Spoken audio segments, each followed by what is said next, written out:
The world of Red Dead Redemption 2 is full of mystery and wonder, and since its release back in October of 2018, players have not only discovered these findings, but solved almost all of them. But there's one that seems to elude players, and to this day, 4 years later, it still remains a mystery. It's a small burnt down village, just outside of the gang's second camp location, Horseshoe Overlook. Just south of Valentine, sitting on the edge of the Dakota River, the area was once the home of a tiny community. Now nothing but a memory to those that knew it, as it encompasses itself in a wave of ashes and burnt down, broken buildings. So what's really happened to this once thriving community? Well, let's see if we can piece together the puzzle and figure this out. Guys, welcome to today's video. You're listening to Phil of Philby Gaming, and we're once again looking into one of the mysteries in the world of Red Dead Redemption 2. If you enjoyed today's content and wish to see more, make sure to hit like and subscribe, and turn on notifications to be the first alerted every time a new video is produced. The aim today is to bring you guys as much information as I possibly can, and hopefully give you a better understanding as to what actually happened to this small town. So without further delay, let's get into the video. Limpany. What really happened?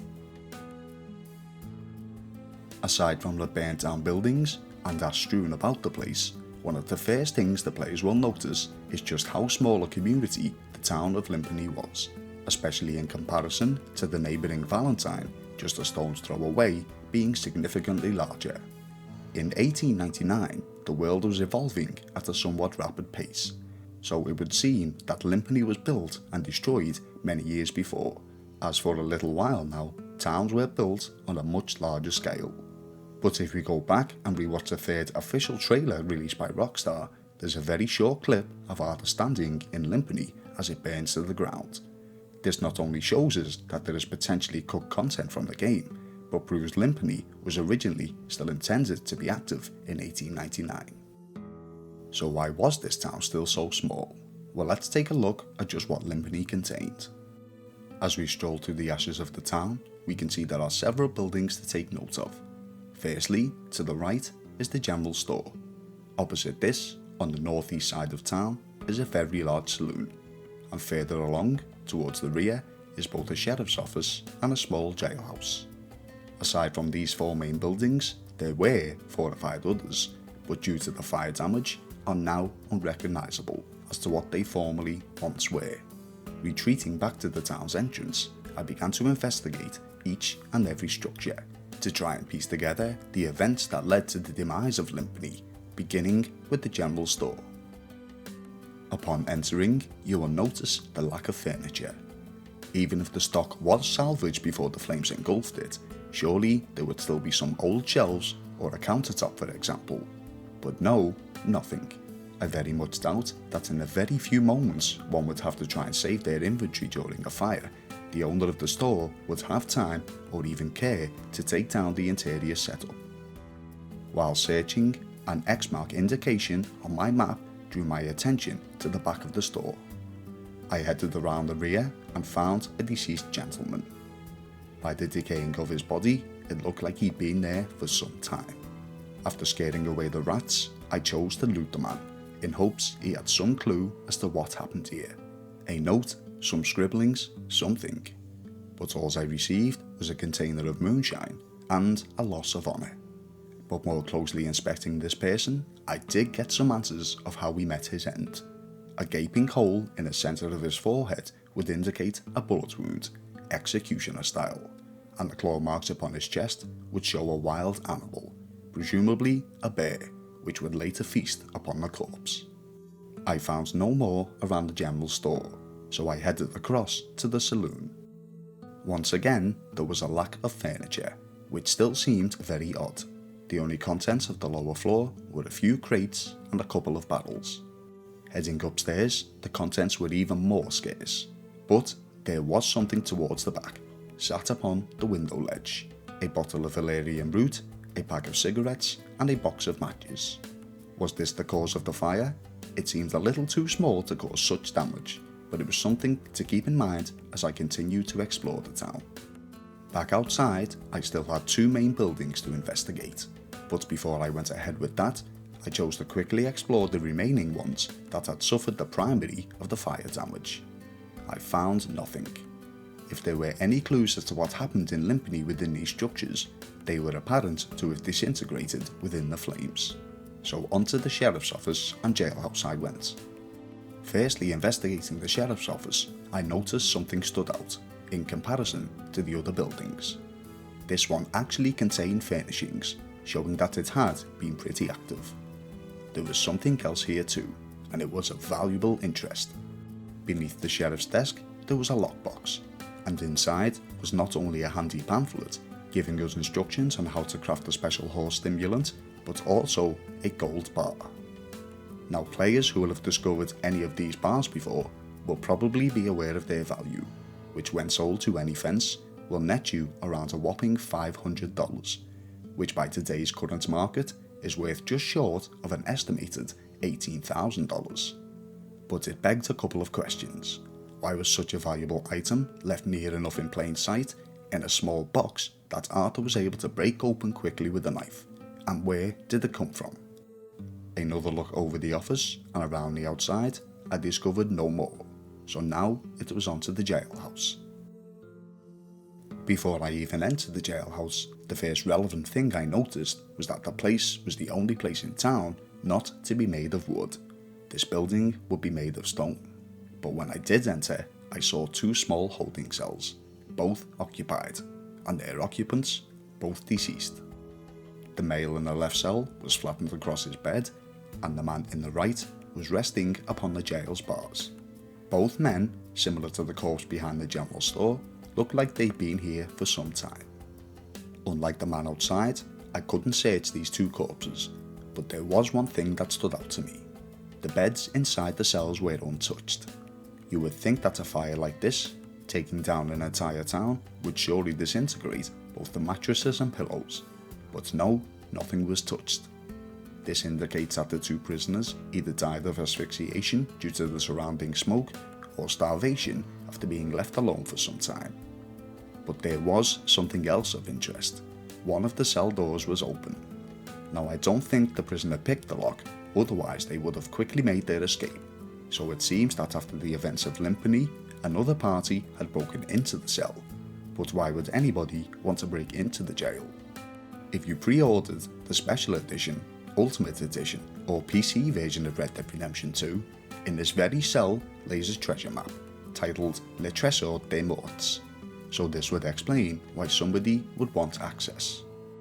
Again, something to make note of here is that the jailhouse is one of the only two buildings that contain furnishings, the other being the sheriff's office. But why is this relevant? More on that soon.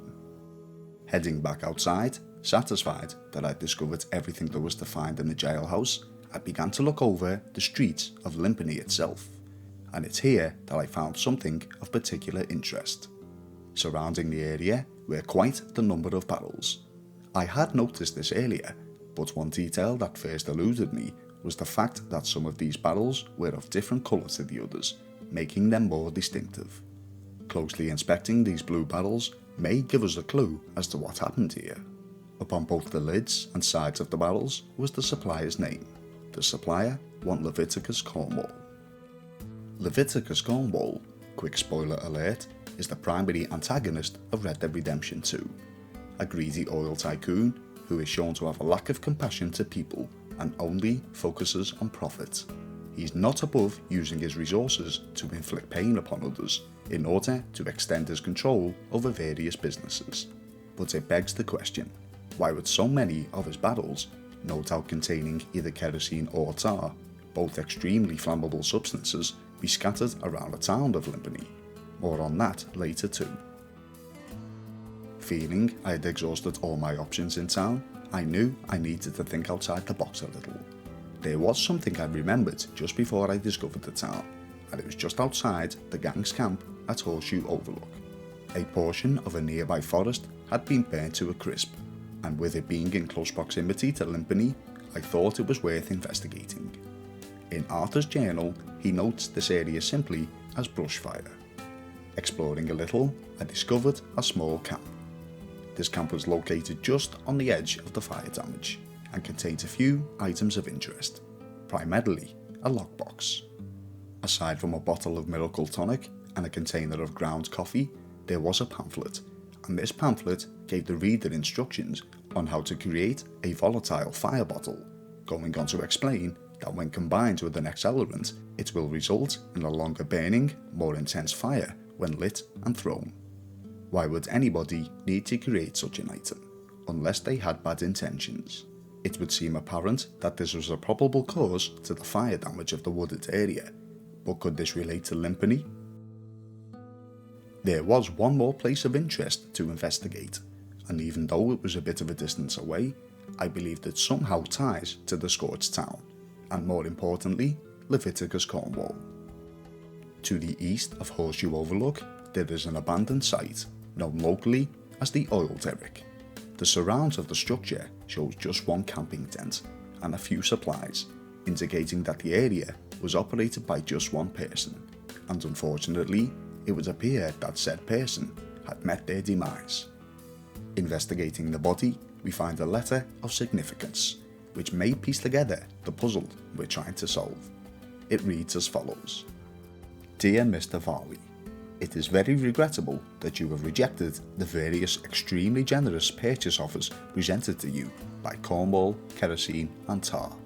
Mr. Cornwall has obligingly consented to allowing you a grace period of a further 3 weeks to reconsider your position, and we strongly advise that you do so.